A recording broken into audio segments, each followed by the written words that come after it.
레위기 25장은 안식년과 희년에 대해서 알려줍니다. 희년은 땅 점유에 대한 신뢰를 담은 규정입니다. 고대 이스라엘 사람들은 하나님이 이스라엘에게 영구 임대 토지를 주셨다고 생각했습니다. 즉, 하나님이 고대 이스라엘 지파들과 자손들에게 그 땅을 맡기셨기 때문에 매매나 양도를 할 수 없었고 하나님이 원하시는 모습으로 돌봐야 했습니다. 오늘 본문 첫 부분은 안식년 규정을 알려줍니다. 이스라엘 백성들이 약속의 땅에 들어가서 농사할 때 매 7년마다 땅이 휴식하며 안식하게 해야 한다는 말씀입니다. 사람은 7일에 1일, 즉 하루를 안식하지만 땅은 7년에 1년을 안식하게 하셨던 것입니다. 오늘 본문 뒷부분에 나오는 희년은 7번째 안식년의 다음에, 즉 50년이 되는 해를 가리킵니다. 이때 나팔을 불어 땅과 채무 노예들을 해방시키는 축제가 함께 거행됩니다. 10절과 12절에서 50년째 해 희년을 거룩하게 하시라는 명령이 나옵니다. 이것은 희년이 이스라엘 백성의 거룩한 삶을 드러내는 표징이 된다는 의미입니다. 희년법의 중심 사상은 하나님이 선물로 주신 땅이며 조상으로부터 유산으로 받은 땅에서 살고 있는 이스라엘 공동체가 가난한 자들을 위한 공동체적 돌봄을 법제화하여 실천하게 한 것입니다. 그런데 이 희년이 모든 사람들에게 기쁨의 축제가 되는 것은 아니었습니다. 가난한 사람들은 빚이 면제받아 기뻐하고 즐거워할 수 있을지 몰라도 부자들은 오히려 자신의 재산을 상실하고 기득권을 잃어버리는 해로 여길 수 있었기 때문입니다. 그럼에도 불구하고 하나님은 희년의 축제에 모든 사람들이 참여하게 하시고 재산을 나누고 돌려주게 하셨던 것입니다. 우리가 주목할 점은 빚이 많거나 기근 혹은 전쟁으로 파산한 사람들이 자신들의 기업인 땅을 잃고 본거지를 떠나서 방랑의 삶을 살게 되었을 때 돌아올 터전을 마련해 준다는 점입니다. 자신의 본거지를 떠나 이방 지역을 떠돌며 간신히 살아가는 빈곤층, 불안정한 생활을 하는 사람들을 히브리어 성경은 게르라고 부르는데 한글 성경에서는 나그네, 타향민, 거류민, 객이라고 번역합니다. 하나님은 이스라엘 땅에서 사는 경제적 약자인 게르를 보호하기 위해서 이스라엘 모두가 하나님께 붙어 사는 게르라고 규정해서 똑같은 보호를 받게 하셨습니다. 이런 점에서 희년법에는 거류민과 가난한 자의 생존권과 인간 존엄권을 보호해 주려는 하나님의 배려, 사랑, 자비가 담겨 있습니다. 이미 땅을 가진 자와 지역 유지가 되었던 이스라엘 사람들도 원래는 애굽에서 나온 이주민이었고 거류민이었다는 점을 깨우쳐 주심으로 그들에게 붙어 사는 거류민들과 나그네들도 이스라엘이 돌봐야 하며 보호받아야 할 존재라는 사실을 알려주셨던 것입니다.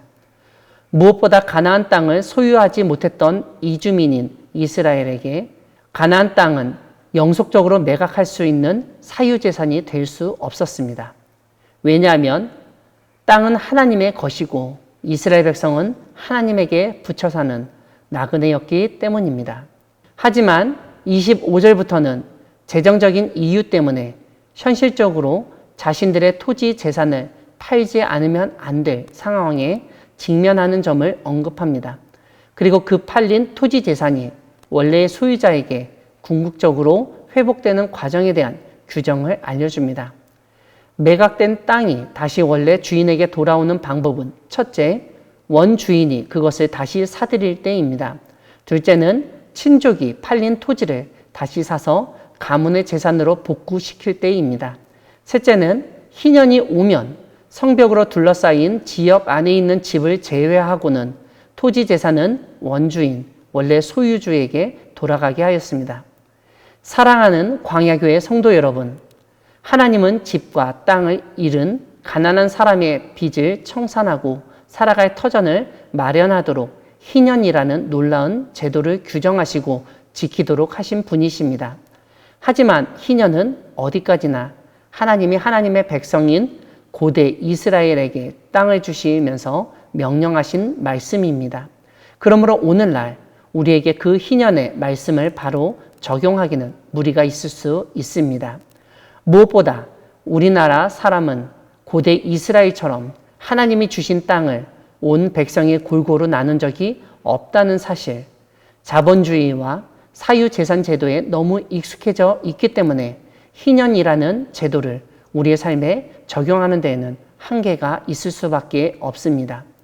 하지만 오늘 본문 뒤에서 계속 반복되고 있는 만일 내 형제가 가난하여 라는 말씀을 주목해 본다면 하나님이 여전히 가난한 사람들을 돌보시며 그 책임과 의무를 하나님의 백성인 우리에게도 주셨다는 사실만은 명심해야 하겠습니다.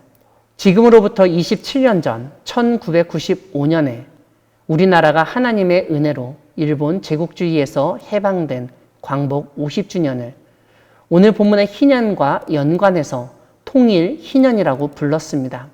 그런데 이러한 통일 희년을 생각할 때 월남하신 분들은 잃어버린 북한의 땅을 다시 찾는 것에 기대하고 그들의 소유권에 집착하는 모습을 보이기도 했습니다.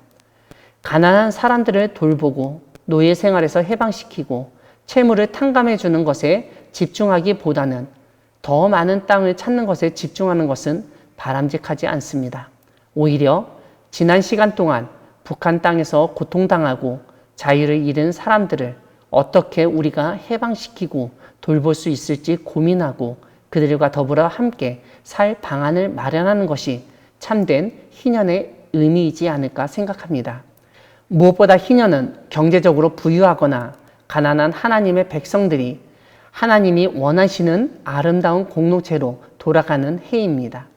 이런 희년을 믿는 공동체에서는 가난으로 인해 삶의 터전과 자유를 잃었던 사람들이 절망하며 살기보다는 언젠가 회복될 것을 기대하며 살아가고 정말 잃어버린 것을 되찾는 기적이 발생할 수 있을 것입니다. 우리 주변의 경제적 약자를 돌보고 보호하는 데 앞장서는 가운데 하나님께서 이루어 주실 참 자유와 해방의 해, 희년을 믿고 기대하며 나아가는 우리 모두가 되기를 소망합니다. 아멘.